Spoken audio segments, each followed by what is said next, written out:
Kush roll, glass full, I prefer the better things. With no money, act like money isn't everything. I'm having a good time, they just tryna ruin it. Shout out to the fact that I'm the youngest doing it. Cap on, brim bend, sell every time. She ain't tryna pop that for pimp, okay, well never mind. I tried to told you, Drizzy still ain't nothing nice. Race the same year she quit. Call me saying for your life. Okay, now we out of here. Too much to you. Thank you for being here. I always get really emotional when we pray. So you bring me out when there's a prayer and I get really emotional. With our team and everything we built, and we had this crazy dream, and it wasn't always clear. I've realized that God has had our favor, you know? And as we go through today, I'm gonna talk to you about some lies that the devil has been telling you that have prevented you from being where you need to be. So ask yourself, is your legacy worth fighting for? A lot of people look at this and you can think about it. It's just a business. It's just a business. But here's the truth. And here's the difference. And I'm going to tell you why we were able to make it in our lives with our people, with our team, and everything that we built. This because we didn't see it as a business. If you treat it like income, it will die like income. If you treat it like a legacy, it will outlive you. In the beginning, when we first started training and we first started working and being young, we're like, man, we got to figure out how to make money. And we had people come in and we were teaching automotive sales training. And we had these people, and yeah, we were teaching them word tracks. We were teaching them how to, make money. And they were making money. We were very successful, really good at that. But they were still going home and they were doing bad things. They were addicted to drugs. They were cheating on their wives. They were doing all of these things.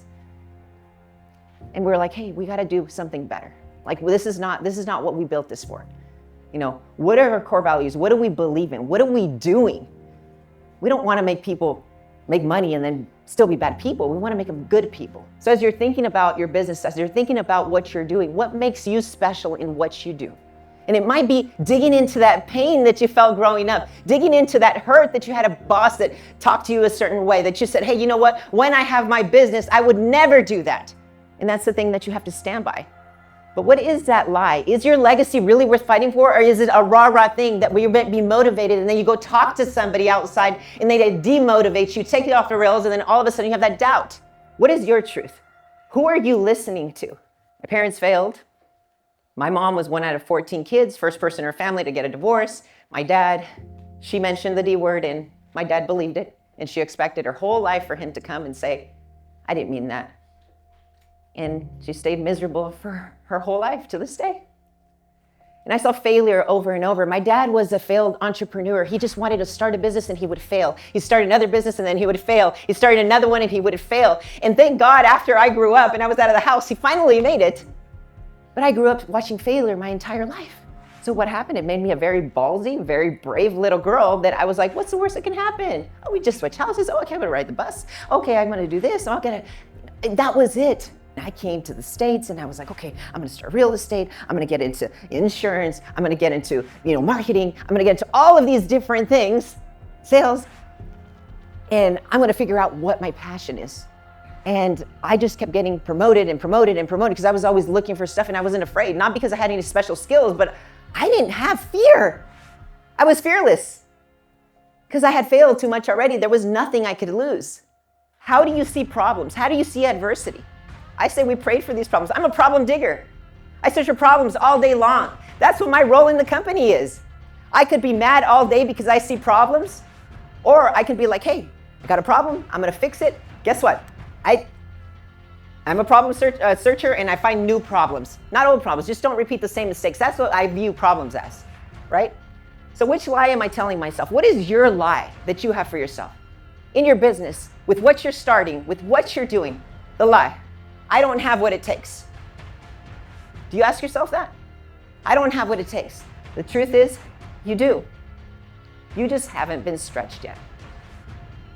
What makes you comfortable? Who are you around? Who are you talking to? This is a big lie for people that are starting businesses or in businesses, or they have families and they're like, or they try to explain to them why they're not making it or doing things the way that they should. The lie is, you don't know what I've been through.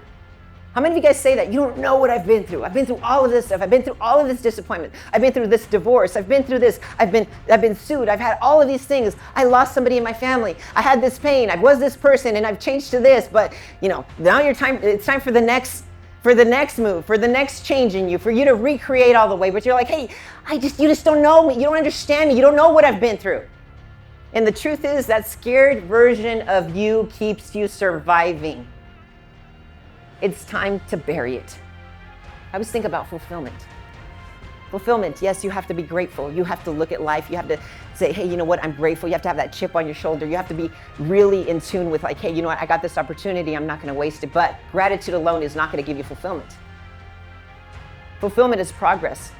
Fulfillment and power, and when God steps in, because he has stepped in through all of our whole company and relationship and everything that we've done in our whole life, is pushing yourself to that next level that feels uncomfortable and setting a goal that is, you don't even believe it. Nobody believes you. And then all of a sudden you manage to hit it.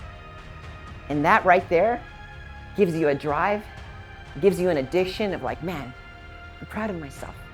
I had doubt, and you shut it up and you kept going. And then you did it, and then guess what happens? People that are successful, they get to touch that sense of success that they feel. And they're like, man, I can do this because I already did it. And then they set up the bar. The bar gets higher and higher and higher and higher. Andy and I, we don't do drugs. We don't do anything like that, but we are addicted to setting the bar higher and higher and higher every single time. Where's your bar? And are you telling yourself this lie? And is that lie holding you back? So right here, when we were told this vision was impossible, nobody believed us, obviously. But the lie here is if no one believes in it, maybe it's not meant to happen. Who are you looking for approval from is the question to start something. And maybe when you have an idea, you go to somebody and you tell them, you go make some sacrifices. Oh, I'm gonna go sell my car because I'm gonna go do this, or I'm gonna downsize in this, and they're like, why would you do that? You work so hard for this. Why would you go and sacrifice all this stuff? You deserve it. You worked for it. And then you're like, well, I'm still gonna go for it. I'm still gonna go for it. And you might still, you're like, I'm gonna prove them wrong. But what happens when all of those little lies start showing up and all of the things and failure gets planted into you and you're thinking like, oh my gosh, and things don't go your way, because they won't always go your way, I'm telling you. When you walk out of here, you're gonna be like, oh my gosh, I got all it takes. And then guess what? You're gonna get hit really hard. You're gonna get hit really hard. Something's not gonna go your way. You're like, man, I shouldn't have done this. Guess what's gonna happen? Later on, you quit. Or you're gonna be like, hey, this is a test. Good, we're getting it out of the way. I'm still gonna keep going. But people really think that the people that are around them, their whole entire life, are gonna believe them and they're gonna be like excited for them. That's not gonna happen. So that's a lie. If no one believes in it, maybe it's not meant to happen. The truth is, every great vision looks crazy before it looks obvious. You are going to sound like you're crazy. We sounded like we're crazy. Conversation didn't go like this. But if I would have said this, my family would have thought I was crazy. Hey, mom, dad, we're gonna go sell everything. We're gonna go sleep on mattresses, and we're gonna give up everything, and we're gonna go be the biggest sales training company in the world. And it's gonna be freaking awesome, and everybody's gonna love us, and you'll see what's gonna happen, and it's gonna be cool. Yeah, that wouldn't happen. Are you crazy? What are you talking about? You're gonna go give up everything you've built for a dream? Like, think about this. You've got kids. Who has done it? Let me see, show me. Well, nobody's done it. Like, we're gonna do it. We're gonna be the first. No, that conversation didn't happen because I knew better. We went in dark. What happened to Andy, Jacqueline, and the kids? Yeah, we gave everything up. We made some sacrifices, but we didn't tell.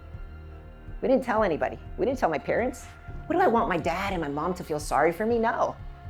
We didn't tell anybody. And then guess what happens? That story, all of the stuff that happened along the way, then once we got off the mattresses, everybody's gonna tell you, oh, so awesome. I believed in you. Bullshit. They wouldn't have believed in you. Oh, they see the other side. But no, if you try to share your goals and dreams of what you're doing, you are screwed. Nobody's going to believe you. Nobody. Now, people that have gone through stuff like me and Andy, you can come and tell us. because we've been through the shit. We know what's on the other side. But if you're going to try to tell people that love you, your family, your dad, your cousins, your uncles, and your friends that you've had, they're not going to believe you. I'm just telling you. So get ready to get crazy. We talk about being psychos. We are psycho, and we need you to be a little psycho because that's what's going to happen. But that's the lie. If no one believes in it, maybe it's not meant to happen. It's bullshit. It has to look crazy enough in order to make it. You have to. It's not going to be obvious. And understand what your legacy looks like, because you can have it all. You don't have to give up your family. You don't have to give up God. You don't have to give up who you are in order to build a business. You can have it all, because if you start sacrificing one, the other one's going to fail. And if you've been through several marriages, or you've been through divorce, or if you feel like you're disconnected with your spouse, you know exactly what I'm talking about. You've given up some time. You've built some resentment. You're letting those lies take over your mind. So what is the lie?